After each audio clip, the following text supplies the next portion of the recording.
जय हिंद दोस्तों। आप लोग के लिए लाए हैं क्लास 10th का चैप्टर 1, जो आप लोग को 2022 में यहाँ से लगभग 8 9 10 क्वेश्चन ऑब्जेक्टिव आएगा। ये ऑब्जेक्टिव पार्ट लेकर आए हैं दोस्तों। आप लोगों के लिए बहुत मेहनत करके लाए हैं। आप लोग ज़रूर लाइक, सब्सक्राइब और शेयर कीजिएगा दोस्तों। आप लोगों के लिए एक मोटिवेशनल ऊर्जावान शायरी लाए हैं। मोटिवेशनल शायरी है कि सफलता एक दिन में नहीं मिलती, सफलता एक दिन में नहीं मिलती, मगर ठान ले तो एक न एक दिन जरूर मिलती है। दोस्तों, सफलता एक दिन में नहीं मिलती, सफलता एक दिन में नहीं मिलती, मगर ठान ले तो एक न एक दिन जरूर मिलती है। अगर ठान ले तो एक न एक दिन जरूर मिलती है दोस्तों। आप लोग ये लाए हैं 2022 का 22 23 24 25 हो 22 23 24 24 25 26 यानी आप यानी कहने का मतलब चैप्टर 1 का चैप्टर 1 से जितना भी ऑब्जेक्टिव पूछा जाता है हर साल, यानी हर साल जो पूछा जाता है, यानी कहने का मतलब कि वहाँ से कहीं से छूटने वाला क्वेश्चन नहीं है। यानी सब पॉइंट को हम पढ़ाए हैं। इस पॉइंट में हर एक पॉइंट को पढ़ाए हैं। आप लोग बारीकी से देखिएगा, चाहे 2022 हो, 23 हो, 24 हो, 25 हो, हर साल के लिए यहाँ से 10 क्वेश्चन आएगा। VBI क्वेश्चन प्रश्न 8 9 10 क्वेश्चन आएगा, जो आपके एग्जाम में निश्चित आएंगे, दोस्तों। इसलिए आप लोग ध्यानपूर्वक पूरा वीडियो को देखिएगा दोस्तों, समझ गए दोस्तों। एक मोहम्मद इब्न मूसा अल ख्वारिज़मी एक व्यक्ति है, मोहम्मद इब्न मूसा अल ख्वारिज़मी, जो इनका जन्म 780 में हुआ है और मृत्यु 850 में हुआ है। एक क्लास 10th का है, क्लास 10th जो चैप्टर 1 का है, चैप्टर 1 का है। इसी चैप्टर 1 में इनके बारे में दिया गया है कि मोहम्मद इब्न मूसा अल ख्वारिज़मी का जन्म 780 में हुआ है और मृत्यु 850 में, यानी एक बहुत महान गणितज्ञ है। इनका जन्म ये कहाँ के है तो कैसा गणितज्ञ है तो फारसी गणितज्ञ है। कैसा गणितज्ञ है तो फारसी गणितज्ञ। यह 9वीं शताब्दी में इन्हीं के नाम से अलगोरिथम शब्द लिया गया है। कैसा शब्द लिया गया है? अलगोरिथम शब्द लिया गया है। कैसा शब्द? अलगोरिथम। 9वीं शताब्दी में इन्हीं के नाम से, यानी अल ख्वारिज़्म, किस नाम से? अल ख्वारिज़्म के नाम से अलगोरिथम शब्द लिया गया है दोस्तों।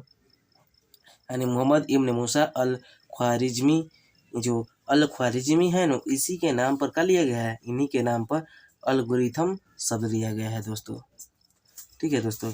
अब आते हैं अलजेब्रा शब्द। कैसा शब्द? अलजेब्रा शब्द आते हैं। अलजेब्रा शब्द मोहम्मद इब्न मूसा अल ख्वारिज़्मी की एक लिखित पुस्तक है। कैसा? अब पूछा जाएगा कि मोहम्मद इब्न मूसा अल ख्वारिज़्मी के पुस्तक का नाम क्या है? तो हिसाब अल जबर व अल मुकाबला है। मुकाबला यानी इनके एक पुस्तक है, विख्यात पुस्तक है, जो हिसाब अल जबर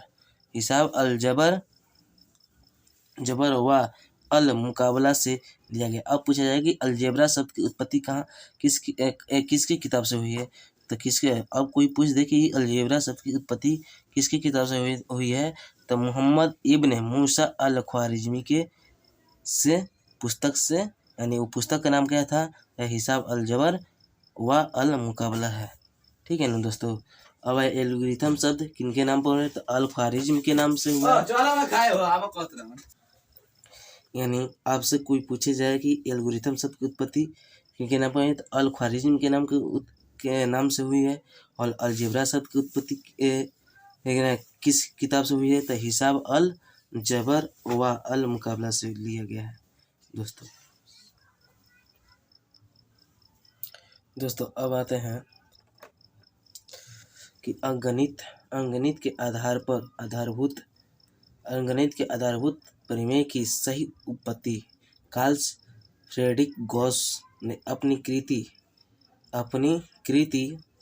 जैसे अंगणित की आधारभूत प्रमेय की सही उत्पत्ति कार्ल फ्रेडरिक गॉस, जिसको इंग्लिश में भी कार्ल फ्रेडरिक गॉस ने अपनी कृति कृति डिक्वेंस अपनी कृति डिस्कविंसन्स अरिथमेटिक में दी। अब आते हैं कार्ल फ्रेडरिक गॉस को प्रायः गणितियों का राजकुमार कहा जाता है। क्या कहा जाता है? गणितियों का राजकुमार, यानी गणित का क्या कहा जाता है? राजकुमार। किसको कहा जाता है राजकुमार भाई? किसको कहा जाता है? कार्ल फ्रेडरिक गॉस को कहा जाता है, यानी गणितियों का राजकुमार। किसको? गणितियों का राजकुमार किसको कहा जाता है? कार्ल फ्रेडरिक गॉस को कहा जाता है दोस्तों। कार्ल फ्रेडरिक गॉस का समय काल का कब से कब तक है दोस्तों? 1777 से 1855 ईस्वी तक है। 1777 से 1855 ईस्वी तक है दोस्तों। अब आते हैं दोस्तों कि इतना हम लोग सिर्फ मैथ पढ़ रहे हैं, बहुत सारे गणित के बारे में पढ़ रहे हैं दोस्तों, लेकिन हम लोग ये नहीं जाने अभी तक कि गणित का पिता कौन है? The father of maths, the father of maths, यानी मैथ के पिता किसे कहते हैं? यानी गणित का पिता कौन है? गणित का पिता कौन है? गणित का पिता कौन है? तो पाइथागोरस जी है। कौन है? तो पाइथागोरस जी है दोस्तों। तो पाइथागोरस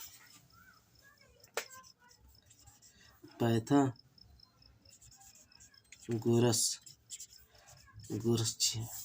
कौन है? पाइथागोरस जी है दोस्तों, यानी द फादर ऑफ मैथ्स यानी पिता, यानी मैथ के पिता कौन है? गणित का पिता कौन है? तो पाइथागोरस जी है। कौन है? तो पाइथागोरस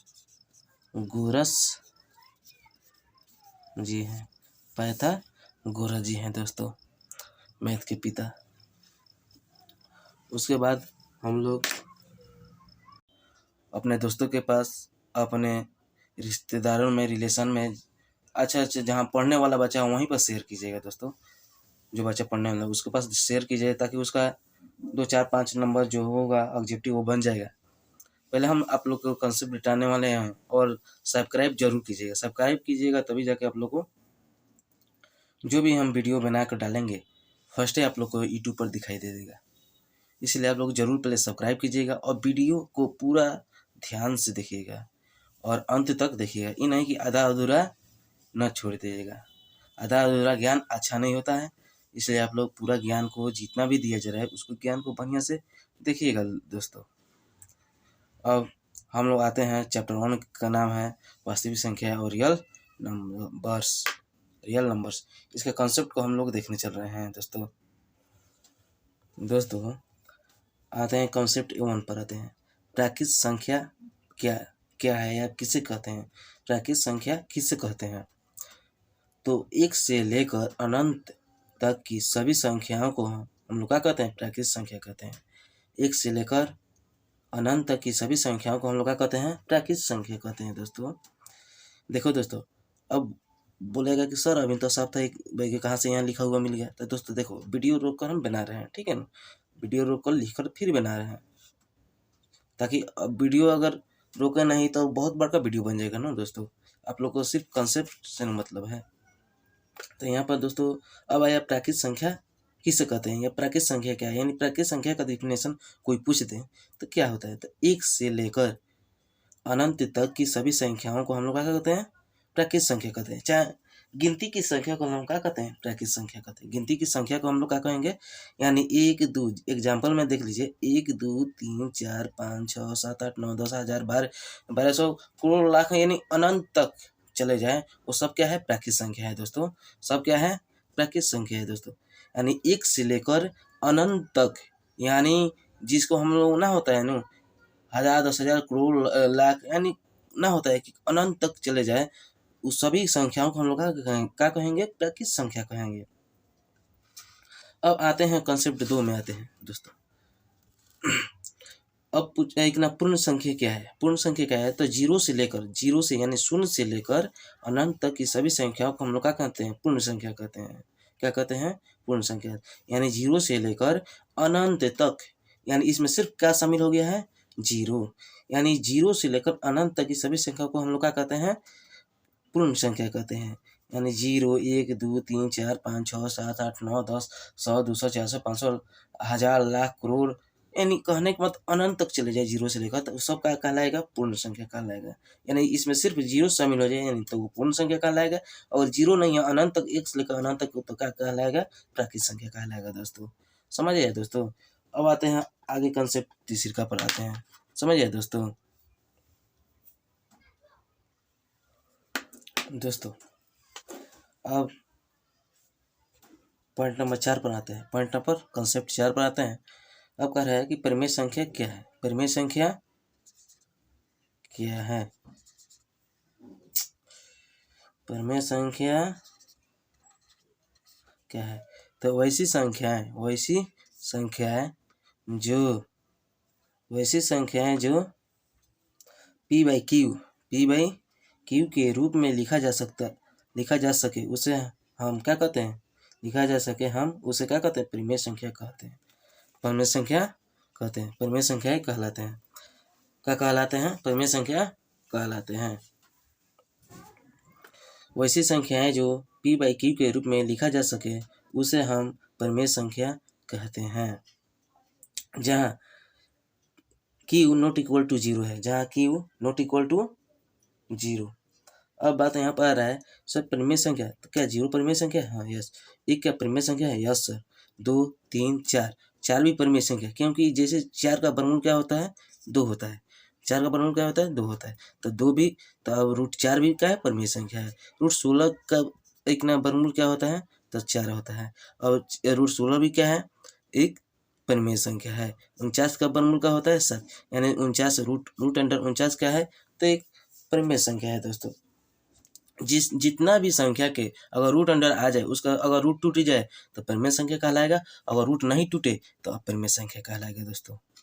अगर कोई भी अगर 2/4 हो तो ये क्या परिमेय संख्या की अपरिमेय संख्या, तो परिमेय संख्या है। क्या है, अगर हम 2/5 लिख दे तो ये क्या परिमेय संख्या है कि अपरिमेय संख्या, परिमेय संख्या है। अगर 3/7 लिख दे तो क्या परिमेय संख्या है कि अपरिमेय संख्या, तो परिमेय संख्या है दोस्तों।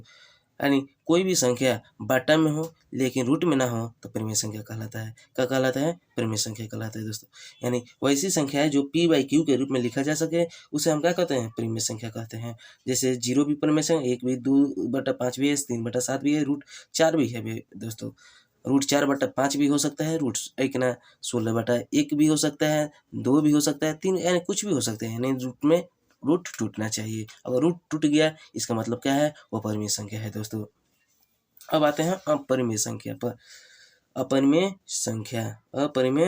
संख्या वैसी संख्याएं जिसे पी बाई क्यू के रूप में नहीं लिखा जा सकता है। वैसी संख्याएं जिसे पी बाई क्यू के रूप में नहीं लिखा जा सकता है उसे हम क्या कहते हैं, अपरिमेय संख्या कहते हैं। क्या कहते हैं, अपरिमेय संख्या कहते हैं। वैसी संख्याएं जिसे पी बाई क्यू के रूप में नहीं लिखा जा सकता है उसे हम अपरिमेय संख्या कहते हैं दोस्तों। अब यहाँ पर रूट 2 का परिमेय टूटेगा, नहीं टूटेगा। √3 का परिमेय टूटेगा, नहीं टूटेगा। √5 का परिमेय टूटेगा, नहीं टूटेगा। √6 का परिमेय टूटेगा, नहीं टूटेगा। यानी ये क्या है, √6 का वर्गमूल टूटेगा, नहीं टूटेगा, तो ये क्या है, अपरिमेय संख्या है। √5 का परिमेय टूटेगा, √5 का वर्गमूल टूटेगा, नहीं टूटेगा, तो क्या है, अपरिमेय संख्या है। √3 का वर्गमूल टूटेगा, नहीं टूटेगा, तो क्या है, एक अपरिमेय संख्या है दोस्तों। यानी कहने की बात यह है दोस्तों,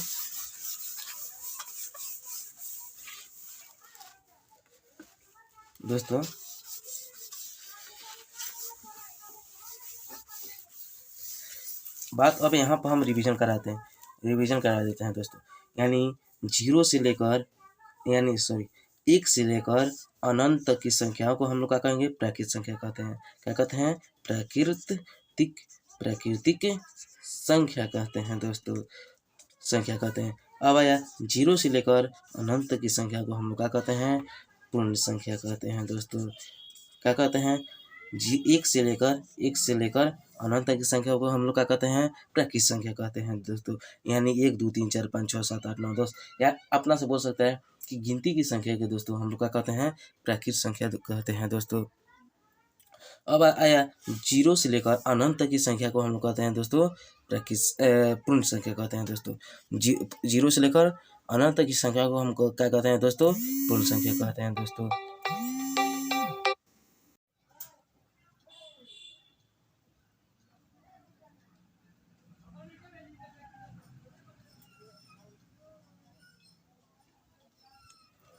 दोस्तों अब आते हैं हम लोग एक से लेकर अनंत की संख्या को हम लोग क्या कहते हैं? प्राकृत संख्या। यानी एक से लेकर अनंत की संख्या को हम लोग क्या कहते हैं? प्राकृत संख्या। और जीरो से लेकर अनंत की संख्या को हम लोग क्या कहते हैं? पूर्ण संख्या कहते हैं दोस्तों। क्या कहते हैं? जीरो से लेकर अनंत की संख्या को हम लोग क्या कहते हैं दोस्तों? पूर्ण संख्या कहते हैं। अब आ गया परिमेय संख्या। क्या कहते हैं? परिमेय संख्या वो ऐसा संख्या जो पी बाई क्यू के रूप में लिखा जा सकता है। पी बाई क्यू के रूप में लिखा जा सकता है, उसे हम क्या कहते हैं? परिमेय संख्या कहते हैं। क्या एक क्या परिमेय संख्या है कि नहीं? दो परिमेय संख्या है कि नहीं? दो एक ना क्या पांच परिमेय संख्या। अच्छा कहेगा कि सर पी बाई क्यू के रूप में नहीं हो रहा है, यानी पी बाई क्यू के रूप में हो रहा है दोस्तों, बटा वन नहीं कर सकते हैं अपने से। तो क्या है? पी हो गया, क्यू हो गया, बटा में ऑन कर दे, क्या पी और क्यू नहीं हो गया? यानी कोई भी संख्या अगर हम 50 लिख दे, सर ये परिमेय संख्या नहीं है। काहे नहीं होगा? भाई परिमेय संख्या है। किसी भी संख्या के नीचे क्या होता है? बटा वन होता है। क्या होता है? बटा वन होता है, बाई वन होता है। यानी ये क्या है? परिमेय संख्या है दोस्तों। अगर कहेगा सर √7 परिमेय संख्या नहीं, हाँ यस, √7 परिमेय संख्या नहीं, क्योंकि इसका वर्गमूल नहीं टूटेगा। ये क्या है? अपरिमेय संख्या है। √5 क्या है? अपरिमेय संख्या है। √3 क्या है? तो अपरिमेय संख्या है। √9 क्या है? तो एक इसका वर्गमूल √9 का वर्गमूल टूट जाएगा, 3 आ जाएगा, यानी ये क्या है? परिमेय संख्या है। अब जैसे अब √16 क्या है? परिमेय संख्या है, इसका वर्गमूल टूटेगा, 4 आएगा। 4 का वर्गमूल 16 का वर्गमूल तो 4 आ गया, लेकिन बाटा में 1 तो आ जाएगा, यानी ये पी हो गया क्यू, यानी पी बाई क्यू के रूप में लिखा जा सकता है, उसे हम परिमेय संख्या कहते हैं। क्या कहते हैं दोस्तों? परिमेय संख्या कहते हैं दोस्तों। यानी जो संख्या पी बाई क्यू के रूप में लिखा जा सकता है, उसे हम परिमेय संख्या कहते हैं दोस्तों। अगर कोई भी संख्या अगर रूट में हो, कोई भी संख्या रूट में हो, अगर उसका वर्गमूल टूट जाए, यानी वह क्या है? परिमेय संख्या है। अगर कोई भी संख्या अगर रूट में है और उसका वर्गमूल नहीं टूट रहा है, इसका मतलब वह क्या है? अपरिमेय संख्या है। अब खाने का मतलब ये आता है कि अपरिमेय संख्या क्या है? वैसी संख्या है जिसे पी बाई क्यू के रूप में नहीं लिखा जा सकता है, उसे हम क्या कहते हैं? अपरिमेय संख्या कहते हैं दोस्तों। वैसी संख्या है जिसे पी बाई क्यू के रूप में नहीं लिखा जा सकता है, उसे हम क्या कहते हैं? अपरिमेय संख्या कहते हैं दोस्तों। आप लोग समझ गए होंगे। √3 क्या है? अपरिमेय संख्या है। √19 क्या है? अपरिमेय संख्या है दोस्तों। वहीं रूट अगर हम 28 लिखे तो क्या है? अपरिमेय संख्या है दोस्तों। अगर रूट अगर 100 लिखे तो क्या है? एक परिमेय संख्या है दोस्तों। क्या है? परिमेय संख्या है दोस्तों। अब आते हैं दोस्तों आगे का कॉन्सेप्ट पर। 4 कॉन्सेप्ट बता दिए, कॉन्सेप्ट 5 पर आते हैं दोस्तों। अब कॉन्सेप्ट 5 पर आते हैं। पूर्णांक संख्या क्या है? पूर्णांक संख्या क्या है? तो इसको हम इंग्लिश में इंटीजर नंबर बोलते हैं। क्या बोलते हैं? इंटीजर नंबर बोलते हैं। पूर्णांक संख्या क्या है? तो इसको इंग्लिश में हम लोग क्या कहते हैं? इंटीजर नंबर बोलते हैं। यानी आपको इंटीजर नंबर का मतलब ये हुआ अनंत, यानी आपको एक संख्या रेखा पर हम बता रहे हैं ना, एक संख्या रेखा है। क्या है? एक संख्या रेखा है जिस पर हम यहाँ पर बीच में 0 होता है और इधर 1 2 3 4, यानी ये अनंत तक जाता है। क्या जाता है? अनंत तक संख्या रेखा पर। यहाँ पर -1 -2 -3 -4, यानी अनंत तक। अनंत तक से यानी माइनस अनंत तक से लेकर 0 तक, और -0 से लेकर अनंत तक की संख्याओं को हम लोग क्या कहते हैं? इंटीजर कहते हैं। यानी माइनस और प्लस 0 को मिलाकर हम लोग क्या कहलाता है? पूर्णांक संख्या, यानी इंटीजर नंबर कहलाता है। क्या कहलाता है? माइनस वाला संख्या -1 से लेकर अनंत तक की माइनस संख्याओं को, और 0 और 1 से लेकर अनंत तक की संख्या को हम लोग क्या कहते हैं? पूर्णांक कहते हैं दोस्तों। इसको हम इंग्लिश में क्या कहते हैं? इंटीजर नंबर बोलते हैं। वही बोल रहा है, यानी इंटीजर यानी 1 से लेकर -1 से लेकर अनंत तक माइनस और 0 और 1 से लेकर अनंत तक की संख्याओं को प्लस में, और माइनस में 1 से लेकर अनंत तक की संख्या, और प्लस में 1 से लेकर अनंत तक की संख्या, 0 को मिलाकर हम लोग क्या कहते हैं? पूर्णांक कहते हैं। यानी इसी को हम लोग क्या कहते हैं? इंटीजर कहते हैं। क्या कहलाती है? ये सभी पूर्णांक संख्या का कहलाती है। ये सभी जो संख्या लिखे हैं सब क्या कहलाती है? पूर्णांक संख्या कहलाती है दोस्तों। अब आते हैं वास्तविक संख्या। वास्तविक, जिसको हम इंग्लिश में क्या कहते हैं? रियल नंबर बोलते हैं। क्या बोलते हैं? रियल नंबर बोलते हैं दोस्तों। क्या बोलते हैं? रियल नंबर बोलते हैं। यानी जीरो से लेकर यानी 1 2 3 4 5 6 ये सभी संख्या क्या कहलाती है? वास्तविक संख्या। वास्तविक संख्या कहलाती है। यानी प्लस वाला जितना भी संख्या ये सब क्या कहलाती है? वास्तविक संख्या कहते हैं। और बहुत बार एग्जाम में पूछा हुआ है कि वास्तविक संख्या क्या क्या है? तो परिमेय संख्या लिख देता है कि परिमेय संख्या और परिमेय संख्या के समूह को क्या कहते हैं? पूछ देता है एग्जाम में कि परिमेय संख्या और परिमेय संख्या के समूह को हम लोग क्या कहते हैं? एग्जीक्यूटिव में पूछ देता है बहुत बार। तो हम क्या कहते हैं? परिमेय संख्या और परिमेय संख्या के समूह को वास्तविक संख्या कहते हैं। क्या कहते हैं? वास्तविक संख्या कहते हैं दोस्तों। परिमेय संख्या और अपरिमेय संख्या के समूह को वास्तविक संख्या कहते हैं दोस्तों। क्या कहते हैं? वास्तविक संख्या कहते हैं दोस्तों। अब कॉन्सेप्ट 5 नंबर का है, यानी पूर्णांक क्या है? तो जीरो वाली संख्या -1 से लेकर अनंत तक की माइनस में संख्या, और 0 और 1 से लेकर प्लस वाला संख्या अनंत तक की हम क्या कहते हैं? पूर्णांक कहते हैं। वास्तविक संख्या क्या है? यानी 0 से लेकर 1 2 3 4 5 6 यानी ये भी अनंत तक जाए, ये सभी संख्या कहलाती वास्तविक संख्या कहलाती है। परिमेय। अब कोई पूछ दे कि वास्तविक संख्या क्या है? एग्जाम में बहुत बार पूछा है कि वास्तविक संख्या क्या है, तो पूछ देता है, एक मिनट क्वेश्चन लिख देता है, इस तरह क्वेश्चन दे देता है दोस्तों। कहने का मतलब क्वेश्चन दे देता है कि परिमेय संख्या और अपरिमेय संख्या के समूह को कहते हैं, क्या कहते हैं? लिख देता है क्या कहते हैं, तो क्या कहते हैं? वास्तविक संख्या कहते हैं। देखो, परिमेय संख्या और अपरिमेय संख्या के समूह को वास्तविक संख्या कहते हैं। देखो एग्जाम में किस तरह क्वेश्चन पूछता है।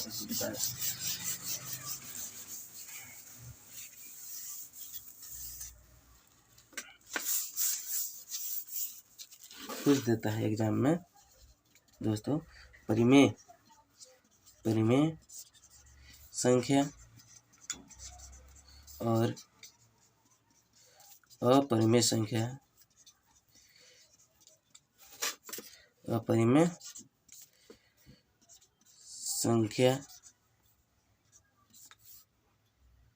के समूह को क्या कहते हैं? क्या कहते हैं? तो ए में डाल देगा परिमेय, बी में डाल देगा अपरिमेय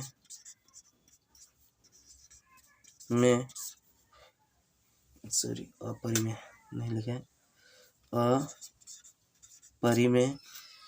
सी में डाल देगा परिमेय अपरिमेय, सी में डाल देगा वास्तविक संख्या,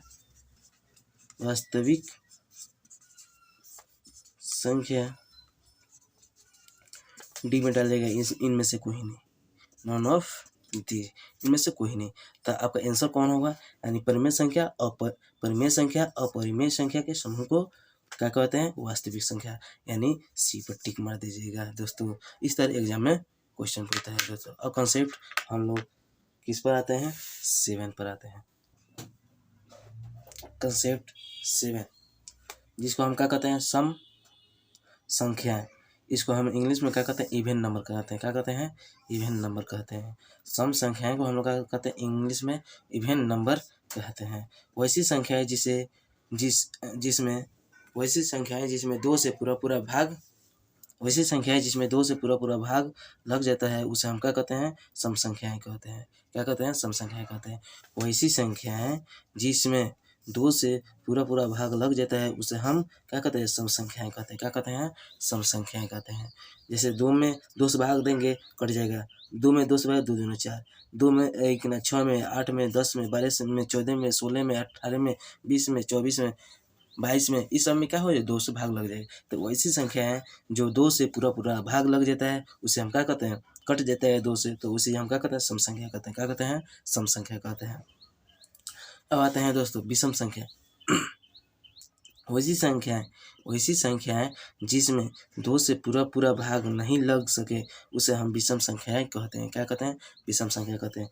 वैसी संख्याएं वैसी संख्या है जिसमें 2 से पूरा पूरा भाग नहीं लगे उसे हम क्या कहते हैं, विषम संख्या कहते हैं। क्या कहते हैं दोस्तों, विषम संख्या कहते हैं। जैसे 1, 3, 7, 9, 11, 13 ये सब क्या कहलाती है, विषम संख्या कहलाती है दोस्तों। क्या कहलाती है, विषम संख्या कहलाती है दोस्तों। यानी तुम लोग को अब थोड़ा शॉर्ट फॉर्म में तुम लोग को समझाते हैं दोस्तों। अब बात यहाँ पर आता है वैसी संख्या, जिससे अब कहेगा कि सब 84 विषम संख्या है, सम संख्या है कि नहीं, तो वैसी संख्या जो 2 से पूरा पूरा भाग ले जाए उसे क्या कहलाती है, सम संख्या कहलाती है। जैसे 2 से हम लोग भाग, 2 चौका 8 कट गया, फिर 4 उतारे, 2 दूना 4 कट गया, तो ये यानी पूरा का पूरा कट जाए, यानी क्या कहलाएगी, सम संख्या कहलाती है। क्या कहलाएगी, सम क्या कहलाएगी, इवन नंबर। क्या कहलाएगी, इवन नंबर कहलाएगी दोस्तों। यानी वैसी संख्या है जो 2 से पूरा पूरा भाग लग जाए। कोई भी संख्या हो जो 2 से भाग लग जाए वो सम संख्या कहलाती है। वैसी संख्या जो 2 से भाग नहीं लगे वो विषम संख्या कहलाती है दोस्तों।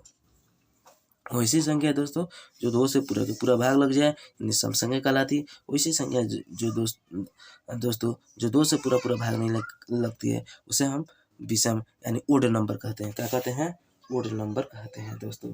क्या कहते हैं इंग्लिश में, odd number. Odd number INUMBR odd number कहते हैं विषम संख्या को। क्या कहते हैं, विषम संख्या के दोस्तों। चलिए दोस्तों अब कॉन्सेप्ट आगे हम लोग चलते हैं।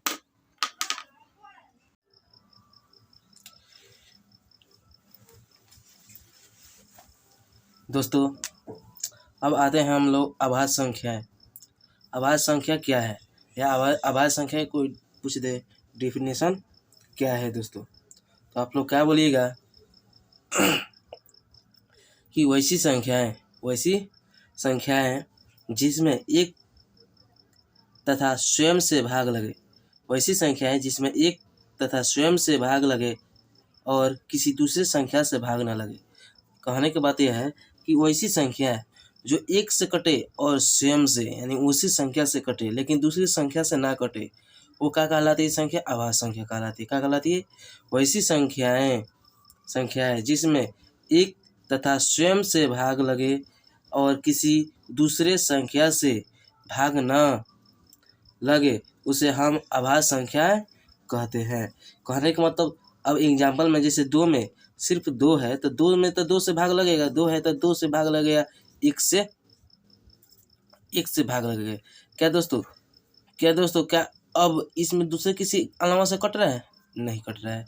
अब बात यहाँ पर आता है, अब 5 ही ले लेते हैं, क्या 5। अब बताइए दोस्तों जब हम 5 ले रहे हैं तो 5 तो स्वयं 5 से कट रहा है, फिर 1 से कट रहा है, क्या ये 2 से कट रहा है, 3 से कट रहा है, 4 से कट रहा है, नहीं कट रहा है। यानी कहने का मतलब ये संख्या क्या है, अभाज्य संख्या है। क्या है, तो अभाज्य संख्या है दोस्तों। कौन चीज़ है, अभाज्य संख्या है। तो वही तो अब हम लोग बात यहाँ पर आ रहा है कि अभाज्य संख्या क्या है, या अभाज्य संख्या की डेफिनेशन बोलिए, कोई पूछे तो क्या बोलिएगा कि वैसी संख्या है जो संख्या खुद से कटे और 1 से कटे उसके अलावा किसी भी संख्या से ना कटे उसे अभाज्य संख्या कहते हैं। क्या कहते हैं, अभाज्य संख्या कहते हैं। तो वैसी संख्या है जो खुद से कटे, 1 से कटे और किसी और संख्या से ना कटे उसे क्या कहते हैं, अभाज्य संख्या कहते हैं दोस्तों। अब आते हैं उसके आगे है भाज्य संख्या। भाज्य संख्या क्या है, भाज्य संख्या दोस्तों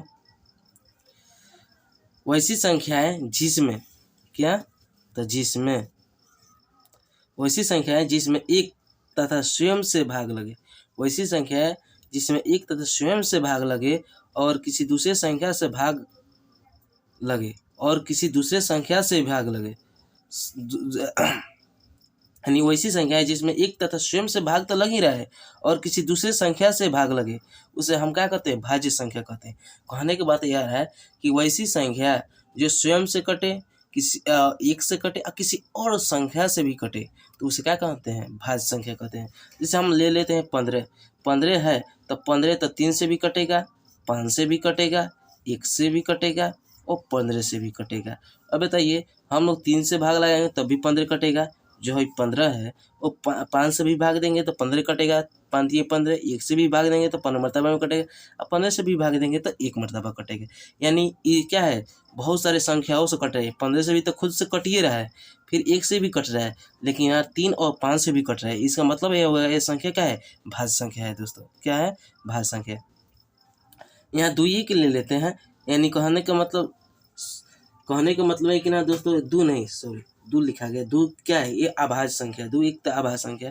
यहाँ 4 को ले लेते हैं, 4 क्या है, 2, 1 और 4, यानी 4 से खुद से कट रहा है, 1 से भी कट रहा है और 2 से भी कट रहा है दोस्तों।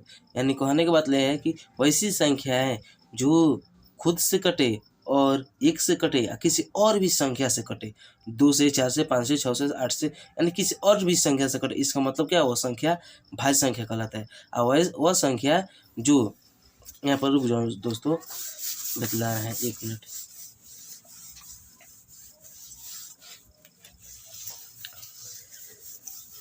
यानी अभाज्य संख्या क्या है, अभाज्य संख्या, अभाज्य संख्या है। कहने का मतलब अभाज्य संख्या वो है जो मान लें कि क्या है, 13 है, 13 खुद से कट रहा है, 1 से कट रहा है। क्या 13 किसी और भी संख्या से कटता है, क्या 2 से कटता है, 3 से कटता है, 3 से, 4 से, 5 से, 6 से नहीं कटता है, एक ही 13 से ही कटता है। इसका मतलब ये क्या है, अभाज्य संख्या है। क्या हम 11 को ही ले लें, क्या 11 किसी और भी संख्या से कटता है, नहीं कटता है। हम 7 को ले रहे हैं, क्या 7 से तो खुद कट रहा है, 1 से भी कट रहा है, लेकिन और भी संख्या से कट रहा है, नहीं कट रहा है। और वहीं हम 12 ले ले, चाहे 8 ले ले, चाहे 9 ले ले, 9 भी 3 से कटता है, 9 से भी कटता है और 1 से भी कटता है। यानी 3 तिहाई 9, 9 एकम 9, 1 से भाग देंगे तो 9 मरतबा में कटेगा।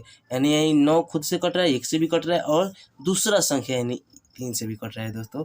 इसका मतलब क्या है, यह भाज्य संख्या है। क्या है, भाज्य। ये सब क्या है, भाज्य संख्या है, भाज्य संख्या है, संख्याएं हैं। अब इसके आगे का टॉपिक हम लोग कॉन्सेप्ट पर आते हैं दोस्तों। अगले का जो कॉन्सेप्ट है, अगले का कॉन्सेप्ट है, हम लोग बी से भाग दिए हैं ए में, बी से भाग दिए हैं ए में, हमारा भागफल आया है क्यू और आर क्या है, शेषफल है, शेष आया है। तो हम लोग बी को क्या कहते हैं, भाजक कहते हैं। बी को हम लोग क्या कहते हैं, भाजक। बी को हम लोग क्या कहते हैं, भाजक। जिससे हम भाग देते हैं उसे हम भाजक कहते हैं, जिससे हम भाग देते हैं उसे भाजक कहते हैं, और जिसमें भाग देते हैं उसे भाज्य है। और जितना भागफल में जितना मर्तबा में कटता है वो क्या होता है, भागफल होता है। और जो बच जाता है वो शेष होता है, जो बच गया वो शेषफल कहलाता है। क्या कहलाता है, शेषफल कहलाता है दोस्तों। देखिए दोस्तों, हम बी से भाग दिए ए में, हमारा भागफल क्यू आया, शेषफल आ रहा है। कहने का मतलब जो जिससे भाग देते हैं वो भाजक कहलाता है, जिससे भाग देते हैं वो भाजक कहलाता है, जिसमें भाग देते हैं वो भाज्य कहलाता है, और जितना मर्तबा में कटता है वो क्या कहलाता है, भागफल कहलाता है, और जो बच जाता है वो शेषफल कहलाता है दोस्तों। जैसे हम एग्जाम्पल में आप लोग को ले लिए हैं, जैसे हम क्या किए हैं, 2 से भाग दिए हैं 9 में, तो 2 चौका 8, 2 चौका 8, तो 4 मरतबा में कटा, यानी 9 में से 8 गया, 1 बचा, यानी जिससे भाग दिए वो भागफल कहलाया, जिसमें भाग दिए हैं वो भाज्य कहलाया, और जितना मर्तबा में कटा है यानी 4 मर्तबा में कटा है, इसका मतलब वो भागफल है, और जो बच गया वो क्या कहलाता है, शेषफल कहलाता है।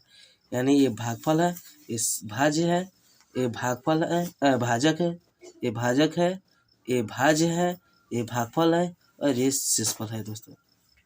इसके एक सूत्र होता है यूक्लिड विभाजन परिमेय। इसी पर एक कंसेप्ट है यूक्लिड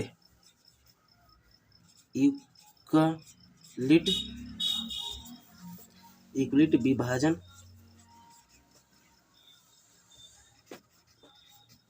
यूक्लिड विभाजन प्रेमिका,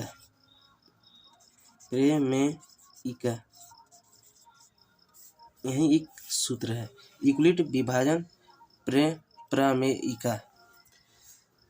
इसका सूत्र होता है, जैसे इसी पर हम लोग बैठाए थे, इस पर किससे भाग दिए, बी से भाग दिए, किस में भाग दिए, बी ए में। तो सूत्र ये होता है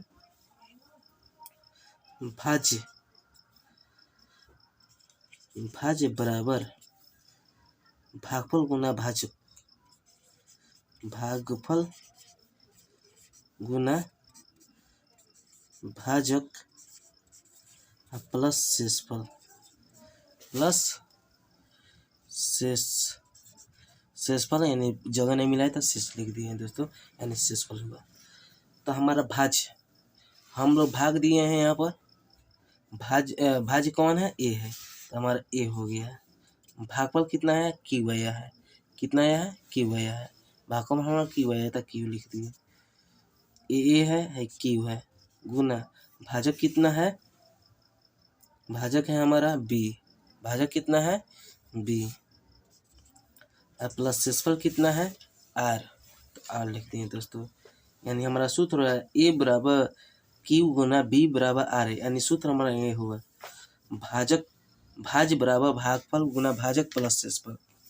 क्या हो गया सूत्र हमारा, भाज्य बराबर भागफल गुना भाजक प्लस शेषफल, जो हमारा चैप्टर 1 को बनाने में एक कॉन्सेप्ट आएगा।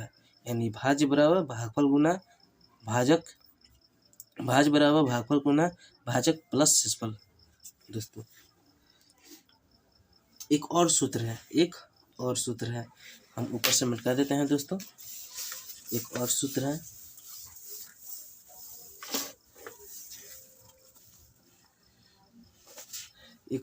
है, दोस्तों, जिसको हम लोग क्या कहते हैं, एलसीएम गुना एचसीएफ बराबर पहली संख्या गुना दूसरी संख्या। हमारा सूत्र एक ये होता है, यानी एलसीएम गुना एचसीएफ बराबर पहली संख्या गुना दूसरी संख्या। एलसीएम को हम लोग क्या कहते हैं, लहस कहते हैं। क्या कहते हैं, लहस कहते हैं। एचसीएफ को हम लोग क्या कहते हैं, महस कहते हैं। क्या कहते हैं, महस हिंदी में। एलसीएम को हम लोग हिंदी में लहस और एचसीएफ को हिंदी में हम लोग महस कहते हैं। इसका सूत्र है एलसीएम गुना एचसीएफ बराबर लहस गुना एलसीएम गुना एचसीएफ बराबर पहली संख्या गुना दूसरी संख्या होता है दोस्तों। और एक और बात है कि कोई पूछ दे कि अभाज्य संख्या, सबसे छोटी अभाज्य संख्या कौन सी होती है, कितना होती है, तो सबसे छोटी अभाज्य संख्या कितना होती है, 2 होती है दोस्तों।